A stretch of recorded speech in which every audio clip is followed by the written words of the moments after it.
E o tema de hoje é livres da culpa e da condenação. João capítulo 8. Já está o play, o rec? Já.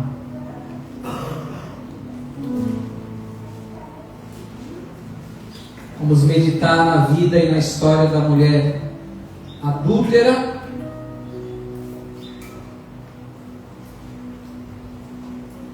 Diz assim: Jesus, entretanto, foi para o Monte das Oliveiras.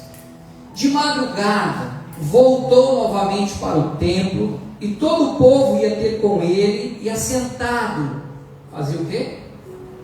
Os ensinava. Os escribas e fariseus trouxeram à sua presença uma mulher surpreendida em adultério, e fazendo-a ficar de pé no meio de todos, disseram a Jesus: Mestre, esta mulher foi apanhada em flagrante adultério, e na lei nos mandou Moisés que tais mulheres sejam apedrejadas. Tu, pois, que dizes? Pois isto diziam eles, tentando para terem do que o acusar. Mas Jesus, inclinando-se, escrevia na terra com o dedo. Como insistissem na pergunta, Jesus se levantou e lhes disse: Aquele que dentre vós estiver sem pecado, seja o primeiro que atire a pedra. E tornando a inclinar-se, continuou a escrever no chão. Mas ouvindo eles esta resposta e acusados pela própria consciência, foram se retirando um por um, a começar pelos mais velhos até os últimos, ficando só Jesus e a mulher no meio onde estava. Erguendo-se Jesus, e não vendo a ninguém mais além da mulher, perguntou-lhe: Mulher, onde estão aqueles teus acusadores? Ninguém te condenou? Respondeu ela: Ninguém, Senhor. Então lhe disse Jesus: Nem eu tampouco te condeno. Vai e não peques mais. Amém? Feche os teus olhos. Pai, é no nome santo do Senhor Jesus Cristo que nós nos assentamos na congregação do teu povo nessa manhã aqui no Rio Tavares. E nós somos tão agradecidos, Senhor, por tudo que o Senhor tem realizado no nosso meio, nesse tempo que o Senhor nos estabeleceu como comunidade local aqui no Rio Tavares, Pai. Obrigado por esses 2 anos e 10 meses de existência da família Ohana, Senhor.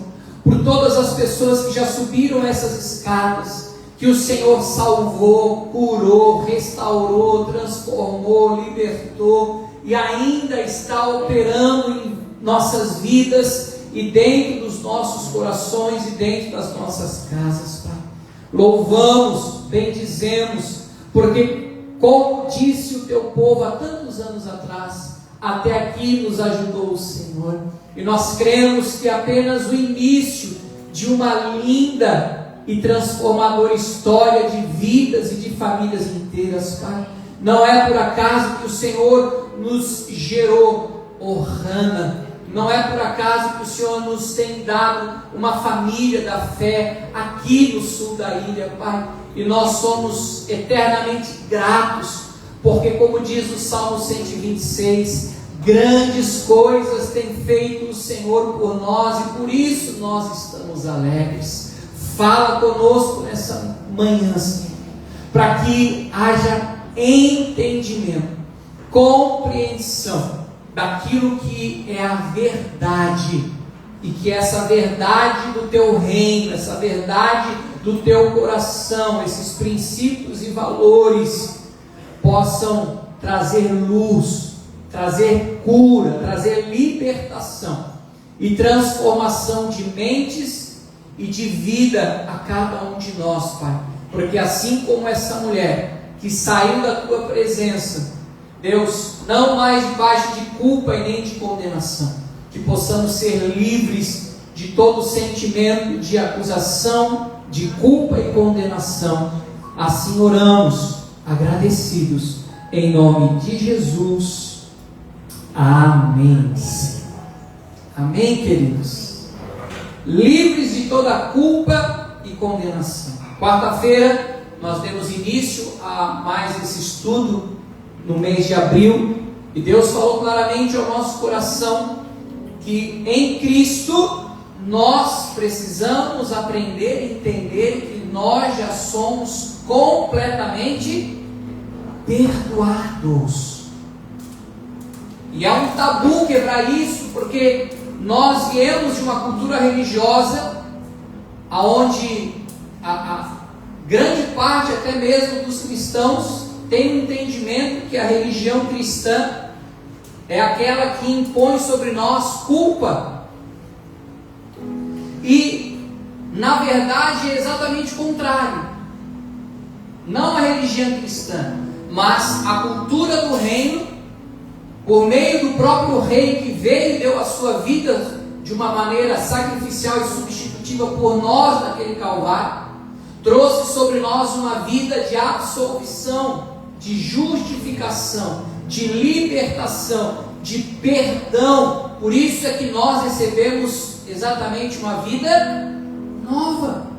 É por isso que Paulo, que entendeu esse reino de Jesus, disse em 2 Coríntios 5,17: agora, pois, aqueles que estão em Cristo Jesus são novas criaturas. Ou seja, houve uma criação nova. Não é a velha natureza que nós herdamos e descendemos de Adão, aonde as coisas antigas se passaram e tudo se fez novo. Mas como que nós que nascemos de novo podemos ser reféns de um sentimento de medo, de culpa, de depressão, por coisas que nós cometemos no passado, consciente ou inconsciente, por aí vai, porque como o próprio Jesus disse aqui para os religiosos, quem não tem pecado, que atire a primeira pedra. Todos pecaram, não tem um só que venha dizer que não, eu não tenho pecado, não. Romanos 3, 23 e 24, Paulo nos traz essa verdade. Pois todos pecaram e carecem da glória de Deus, sendo justificados gratuitamente por sua graça, mediante a redenção que há em Cristo Jesus. E aí nós pegamos o texto e nós lemos que Jesus estava lá no Monte das Oliveiras, orando, se relacionando com o Pai, vindo cheio da presença do reino. E quando ele chega no templo de manhã cedinho, ensinando o povo, assim como nós gostamos das coisas de manhã cedo, desde o bom dia com alegria, da oração da manhã, do culto de domingo, já percebeu que é tudo de manhã. À noite nós gostamos de dormir, a noite foi feita para dormir. Mas se você gosta da oração das 3 horas da manhã, ore, e ore por mim também, por favor, viu? Pode orar na madrugada aí, que Deus ouve a tua oração também. Só não deixa de orar pelo pastor Guto e pela família Orhan. E ele ensinando o povo, chegam alguns homens religiosos da época, uma mulher provavelmente seminua, porque tinha sido pega flagrante no adultério. Imagina, não estava de batina, estava provavelmente pela dona. Arrasta a pobre coitada da mulher, bota ela no meio da igreja e já trazem a condenação de morte para ela. Fala, olha, Jesus, na lei de Moisés, na palavra de Deus diz que tal pessoa, quando é pega em flagrante adultério nesse crime, ela é condenada à morte por apedrejamento. E o que o Senhor fala? Jesus não ia negar a palavra, mas Jesus, com muita graça, com muita sabedoria, ele diz: quem não tem pecado pode atirar a primeira pedra. E aí ele se abaixa, tem um tempo ali, a Bíblia não fala o que ele escreveu, tem gente que gosta de imaginar, não, porque Jesus escreveu o pecado da turma, porque Jesus escreveu tal. Se a Bíblia não fala, não sou eu que vou querer achar pelo na casca do ovo. Não sei o que Jesus escreveu. Mas eu sei que a consciência do pecado bateu nos religiosos. Caramba, eu estou cheio de pecado. E eles já estavam com pedras na mão. E dos mais velhos aos mais novos começaram a deixar as pedras e foram embora. E aí Jesus levanta e fala para ela: e aí? Onde é que estão aqueles que te condenaram e queriam te apedrejar? E a mulher disse: foram embora, não ficou ninguém. E o impressionante é que o único que não tinha pecado, que era o próprio Cristo, que poderia atirar muitas pedras naquela pecadora, não fez, mas disse: eu também não te condeno. Vai, mas não peques mais, não viva mais essa prática, não viva mais essa vida. Deus tem uma vida nova para você, até porque o pecado é nocivo, o pecado gera morte, o pecado é condenatório, o pecado ele destrói casamentos, ele destrói empresas, ele destrói sonhos, ele destrói futuro. Romanos 6, 23.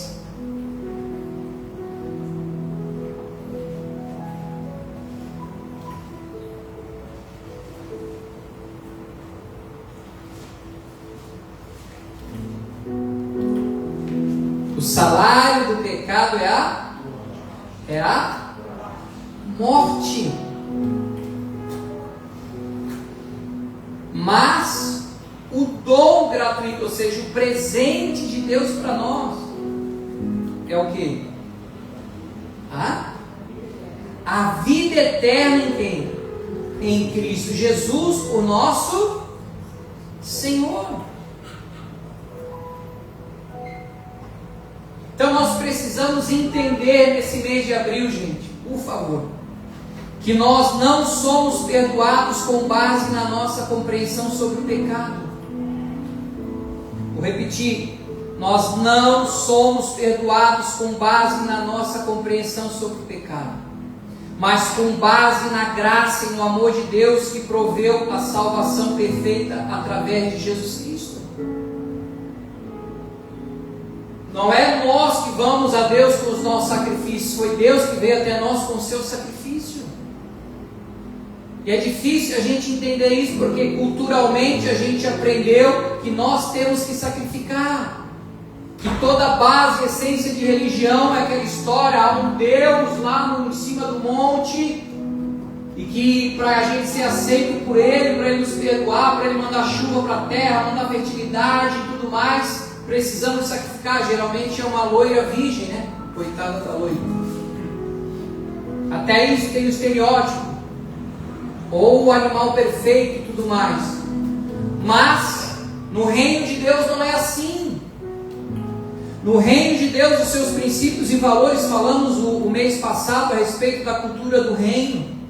Jesus se relacionava com os pecadores, não tentando convencê-los dos seus pecados, mas sim demonstrar o quanto Deus os amava. Você pode ver que quem tinha problema com Jesus não eram os pecadores, eram quem? Os religiosos. Eles não estavam preocupados com a pobre coitada da mulher em adultério. Eles queriam matar ela e matar Jesus. Porque o religioso, ele respira ódio, respira morte, igual Saulo antes de se converter a Cristo. Isso não mudou, gente. É comum nós vermos fala de pessoas que se dizem crentes e cristãs, condenando, culpando e mandando o pecador para o inferno. Mas eu nunca vi Jesus mandar o pecador para o inferno. Foi por isso que ele morreu na cruz, para salvar o pecador do inferno, da condenação e da culpa, e fazer com que ele tenha a oportunidade de ter relacionamento com Deus. Amém? Amém? Então, diga comigo: a nossa condição, diga, a minha condição mudou, não pelo que eu posso fazer, mas por causa de Jesus Cristo. Não foi Jesus que disse para a mulher: eu não vou te condenar, Vai, mas vai viver uma vida nova. Vai, mas não peques mais. Então, saber que eu sou totalmente perdoado não significa que a gente vai ignorar os pecados, mas significa que você vai focar e se firmar na revelação e no entendimento da grandiosidade do perdão recebido por Deus. Romanos 8:1. Anote aí, para depois ler, estudar e reler novamente em casa. A fé vem pelo ouvir e ouvir a palavra de Cristo. Agora, pois, já não há nenhuma condenação para aqueles que estão em quem? Em Cristo. Não numa regra, não nos mandamentos, não nos sacrifícios, mas aqueles que estão em Cristo, aqueles que confiam e creem no que Jesus fez por nós, baseado no amor. João 3,16, porque Deus amou o mundo de tal maneira que deu o seu único Filho, para que todo aquele que nele creia, não morra, mas tenha vida eterna. Então, o maior problema da humanidade, que se chama pecado, Jesus resolveu. Amém. Deixa eu te trazer essa boa notícia. O teu maior problema, Jesus já resolveu faz mais de 2000 anos atrás. Glória a Deus. Então não tem por que você ficar em crise, em esquizofrenia gospel. Uma hora acha que Deus ama, outra hora acha que Deus te odeia, uma hora acha que Deus está se agradando de ti, outra hora você percebe que Deus está longe de ti, mas porque você está baseando esse teu relacionamento com Deus naquilo que você pode fazer, em regras. Por que muitas vezes nós temos dificuldade de trazer os nossos amados, as pessoas que a gente quer bem, nossos amigos, familiares para a igreja? Porque como é que eles pensam e raciocinam? Bota para nós aí no telão, o Renê, a questão do religioso, como é que o religioso pensa, a forma do religioso pensar, como é que eles pensam? Primeiro, eu preciso melhorar para poder me aproximar de Deus. Enquanto eu estiver com a minha cervejinha, enquanto eu estiver com o meu baseadinho, enquanto eu estiver com o meu saco de cigarrinho Marlboro, sei lá o cigarro que tem hoje em dia, na minha época era o Free, né? Não sei se tem mais aí, o gudanzinho, enquanto eu estiver com a minha pornografia, com as coisas da baladinha, não tem como eu me aproximar de Deus. Assim é a forma que as pessoas pensam. Eu preciso melhorar. Estou muito novo para ir para a igreja. Quando eu ficar velho, doente, aí eu vou para a igreja, aí eu vou querer saber das coisas do céu. Mas como é que é a cultura do céu? Como é que Deus pensa? Como é que funciona no céu? Eu preciso me aproximar de Deus para melhorar. Muda, não muda? Sim ou não? Sim. Porque culturalmente, religiosamente, nós ainda estamos vivendo muito abaixo, ou melhor, muito distante daquilo que Deus quer se relacionar conosco hoje. Nós queremos viver aquilo que está lá no Antigo Testamento. Deuteronômio 29:9. Bota na NTLH, essa fica mais clara. Nova tradução da linguagem de hoje. Olha o que diz lá. Portanto, cumpram todas as condições desta aliança, para que tudo o que fizerem dê certo. E o povo para viver isso. Ou seja, eu estou no ponto A, meu objetivo e meu propósito é chegar lá na cadeira ponto B. Então eu vou fazer tudo certinho. Cumprir tudo. Aí agora eu cheguei no ponto B com a minha força. Tem coisa que vai dar certo. E aí você vai, inflar no teu ego, no teu orgulho. meu jejum, foi minha busca na madrugada, foi aquelas 7 sextas-feiras da campanha da quebra de maldição.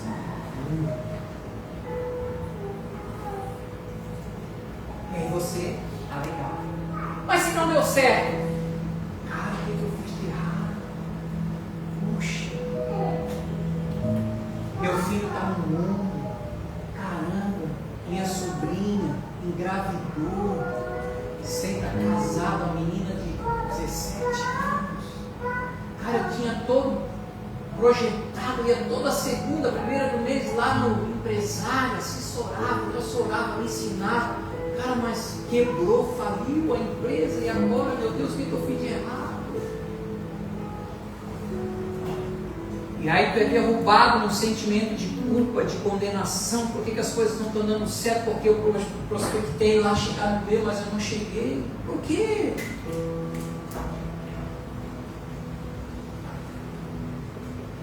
Você consegue se enxergar no meio daqueles velhos e moços, tudo com um estereótipo de religioso com pedra na mão, e você está doido para pegar essa pedra e atirar em você mesmo. Tá, como diz o manezinho, nos cornos. Pá!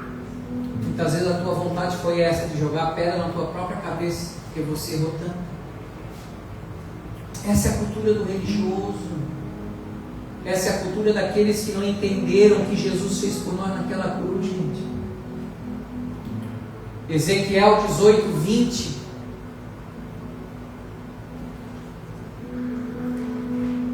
Vai dizer: a alma que pecar, essa também morrerá. Essa é a lei, né, pastor? É. Mas a Bíblia diz que toda a lei foi cumprida e terminada em Cristo. Romanos 10, 4.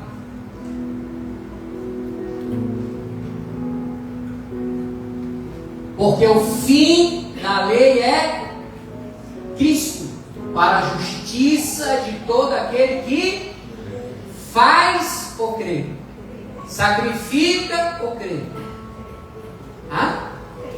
Crê. E por que eu sempre estou batendo nessa tecla? Porque você precisa entender isso, senão você vai ter dificuldade de se relacionar com Deus. Você vai viver debaixo de culpa, de condenação, de apedrejamento, de exclusão. E não é isso que Deus tem para ti nem para mim. Amém?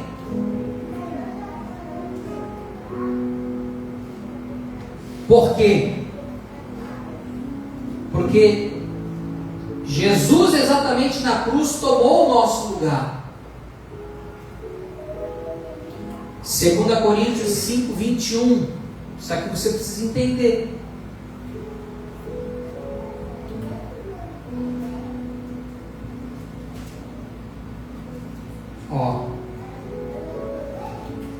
Aquele que não conheceu o pecado, Jesus, Ele, Deus, o fez pecado por nós. Agora você está entendendo por que lá no jardim de Getsemane, antes de ser preso e receber o beijo traíra de Judas, ele suou sangue. Por que Jesus ficou tão aflito, tão angustiado? Porque ele sabia que lá na cruz ele levaria os meus e os teus pecados. E não eram poucos, eram todos. Diga comigo, não eram poucos, eram todos. Ou seja, passado, presente e até os que ainda eu vou fazer. Isso é mais louco ainda. Mas ele já levou sobre si. Para quê? Como é que ele conclui o versículo? Para que nele, em Jesus, fôssemos feitos o quê? Justiça de Deus. Ou seja, justiça não é a punição. A punição é o juízo. Quando uma pessoa comete um crime que a sociedade fala, não pode ficar impune, tem que fazer justiça. Na verdade, a sociedade quer que seja feita a punição. O cara precisa pagar pelo que ele fez. Então precisa ter juízo. Agora, a partir do momento que ele paga pelo crime que ele cometeu e ele é solto porque já pagou pelo que cometeu, quando ele sai da prisão, aí é feita a justiça. Então, quando Jesus ressuscitou ao terceiro dia do domingo de Páscoa, a justiça de Deus foi feita. Então, em Cristo, hoje eu posso dizer: eu sou justiça de Deus.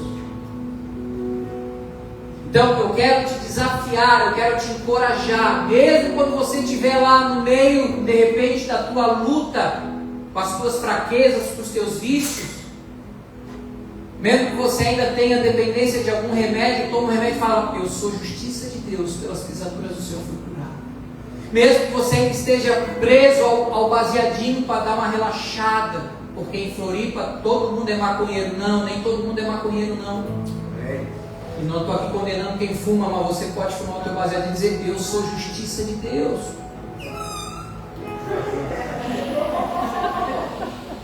E eu garanto para você que não vou te dar 3 meses para você deixar de ser maconheiro, deixar de gastar o teu dinheiro e dar o teu dinheiro para o pessoal,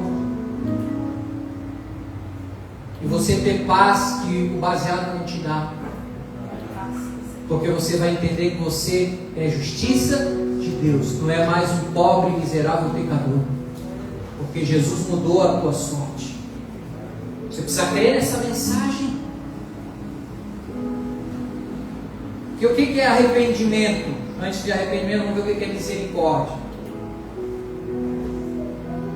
Misericórdia do grego é resed, se escreve CH, mas se lê chesed, se lê re, aqui é um R.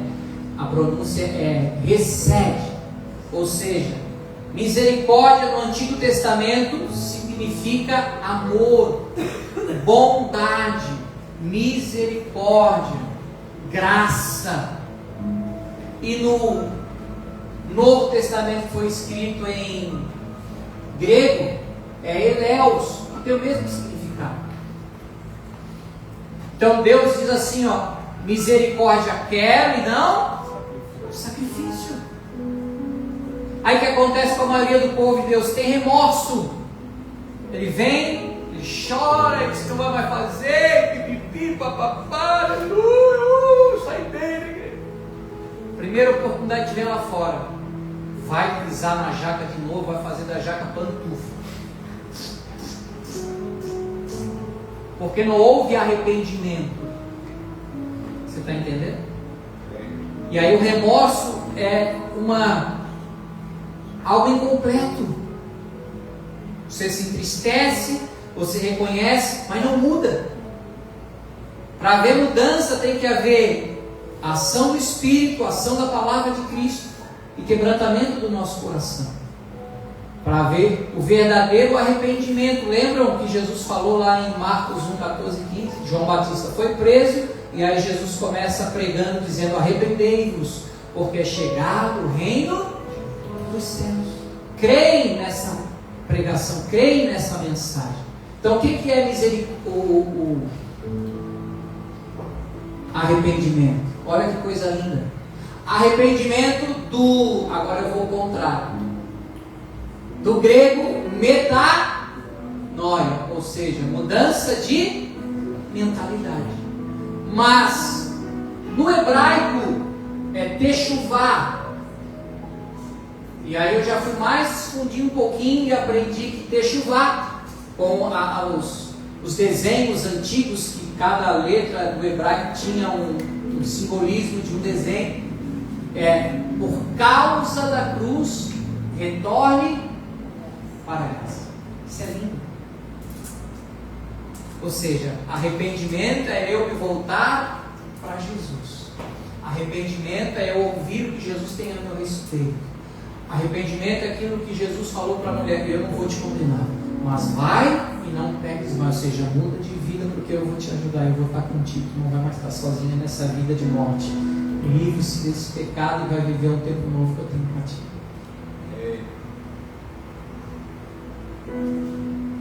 Isso tem uma música que o pessoal canta, né? Ore para a cruz. Dá o tom, né?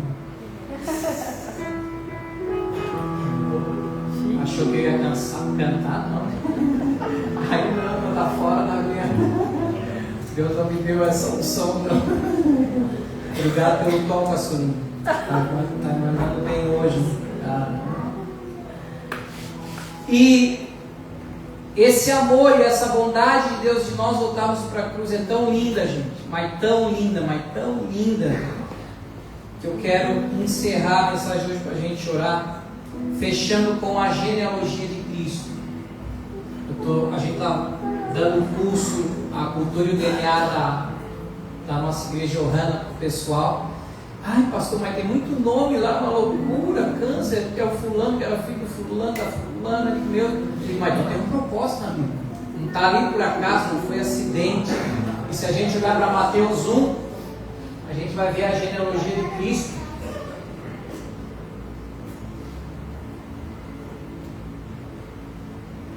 Livro da genealogia de Jesus Cristo, filho de Davi, filho de Abraão. Aí começa.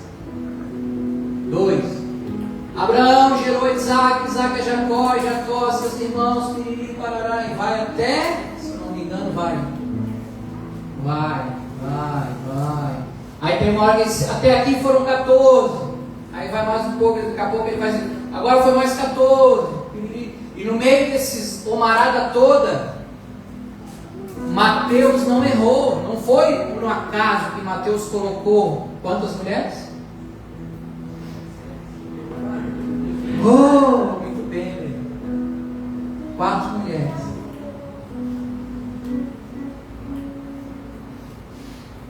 Para mostrar que aonde abundou o pecado, superabundou a graça de Deus. Se a serpente veio e enganou a mulher lá no jardim do Éden, a dona Eva,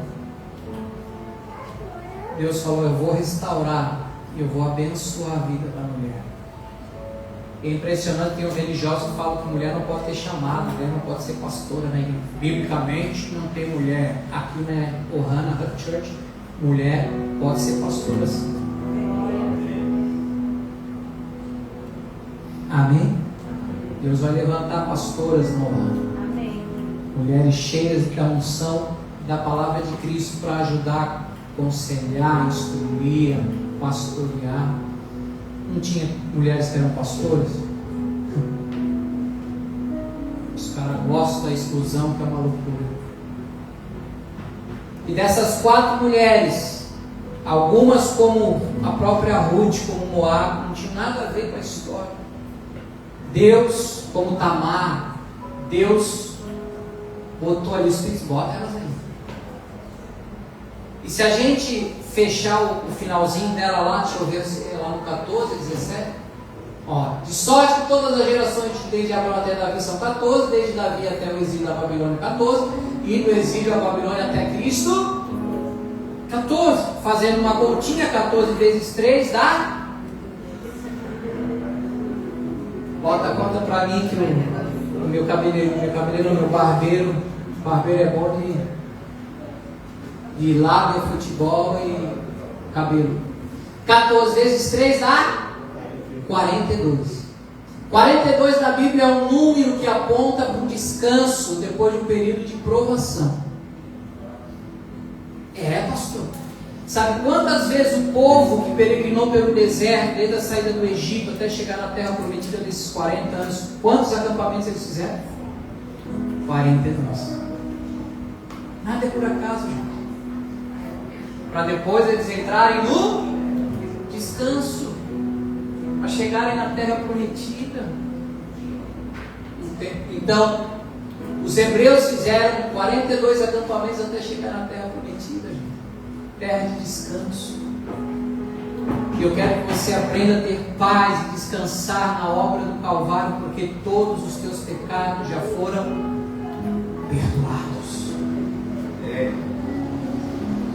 E eu fecho aqui dizendo para você, nós não queremos te incentivar a pecar, não é isso, até porque a gente vê claramente quando Jesus disse para ela, vai e peques mais. Não foi, né? Foi, vai, mas não viva mais essa vida, porque o pecado destrói. Eu tive que morrer por causa dos teus pecados. Então por que você vai viver? Não vale a pena. Viva na minha presença, se relacione comigo. A graça não vai te motivar a pecar, pelo contrário, a graça vai te dar poder e força para vencer o pecado. A graça te ajuda a fazer com que o pecado perca a graça na tua vida. Tem graça. Com todo respeito e carinho para quem gosta de um pecadinho, pecadão, né? Porque o pecador, a Bíblia diz que ele não consegue dormir sem pecar.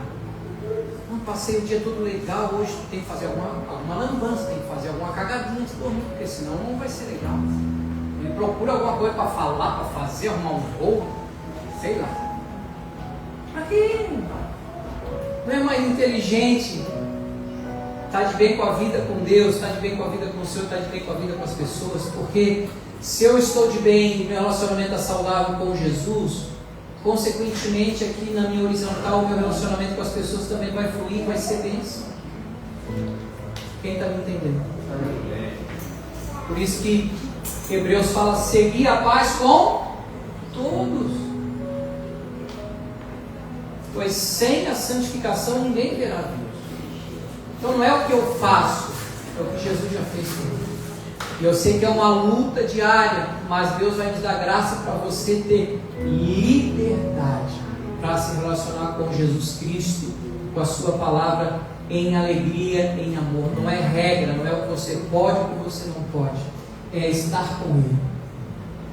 E aí vai ficar até mais leve, porque imagina, né, os religiosos gostavam de andar com pedra na mão. Imagina Moisés descendo o Monte Sinai, até o monte Deus mudou. Eu não estou mais no Monte Sinai, gente, eu estou no Monte Sião. Jesus vai voltar e vai botar o pé no Monte Sião, o tempo da graça, da bondade, da generosidade, do amor. Não é mais lá do legalismo, não é mais na força, não é mais na meritocracia. Eu não estou mais aqui, gente, mas quando Moisés desceu, é tão lindo, isso eu vou encerrar aqui. O pessoal do louvor já pode ver. Moisés desceu com aquelas duas tábuas, primeiro o iPad pesado, pedra, 10 mandamentos. Só que ele demorou 40 dias lá em cima. Quando ele desceu, o povo já tinha feito um carnaval bonito, estavam se pegando lá, uma baixaria, e Deus falou, caramba, deu ruim. Aí Moisés já pega a tábua, já quebra elas, a terra já abre, a Bíblia vai dizer que 3.000 pessoas morreram tragadas pela terra naquela ocasião. Aí tu vê, quando Jesus subiu o Monte Sião, Jerusalém, quando o Espírito desceu, Pedro começou a pregar. A primeira pregação de Pedro. Qual foi a mensagem de Pedro? Jesus morreu pelos nossos pecados e ressuscitou, Ele está vivo. Quem quer receber o perdão dos seus pecados? 3.000 almas aceita Jesus. Diferença, né? Na lei, 3.000 morrem. Na graça, 3.000 são salvos. Oh, eu amo isso. Eu amo essa verdade. É leve, não precisa carregar pedra. Aí você está leve para poder fazer assim, vem cá, levanta a tua mão igual o bom samaritano. Não vou te deixar na beira do caminho. Não, você é bandido. Não, vem cá, vou te botar no teu tamanho, vou te levar lá para a hospedaria. Por isso que a igreja não é um tribunal. A gente não está aqui para acusar e condenar ninguém, porque a gente está para cuidar, para amar. Aqui é uma grande enfermaria, onde as pessoas chegam machucadas e nós vamos ajudar a cuidar delas. Amém? Diga comigo, a igreja não é um tribunal. A igreja é um hospital. Para encerrar, Romanos 5, 20 e 21. Cadê o pessoal do louvor?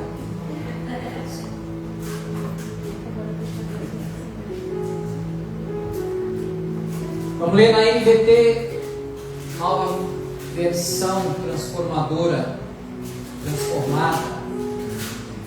A lei foi concedida para que todos percebessem a gravidade do pecado.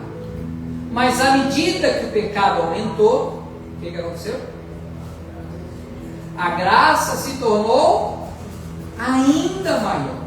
Portanto, assim como o pecado reinou sobre todos e os levou à morte, agora reina a graça, que nos declara justos diante de Deus resulta na vida eterna por meio de Jesus Cristo, nosso Senhor. Rapaz, isso vai tirar um peso, vai tirar, sei lá, o que estava dentro de te matando, aí você vai sair daqui com o teu coração alegre, pulsando, para ser uma pessoa grata, feliz, abençoada. Não pelo que você faz, mas por aquilo que Ele já fez. Fecha os teus olhos.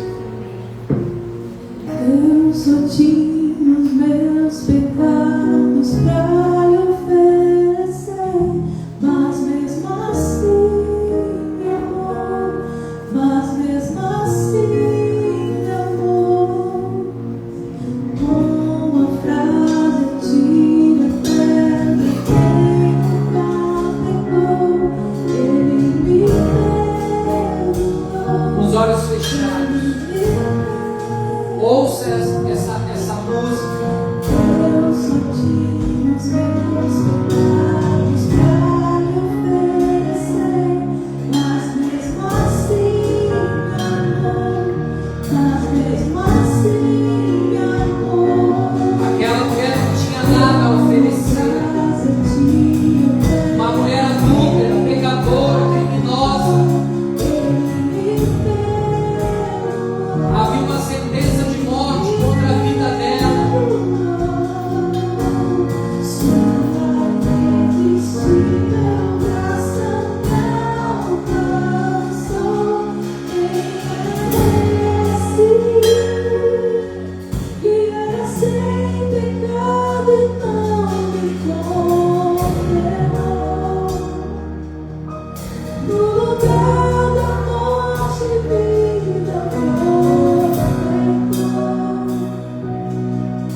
O cordeiro que por mim se entregou e os meus pecados levou.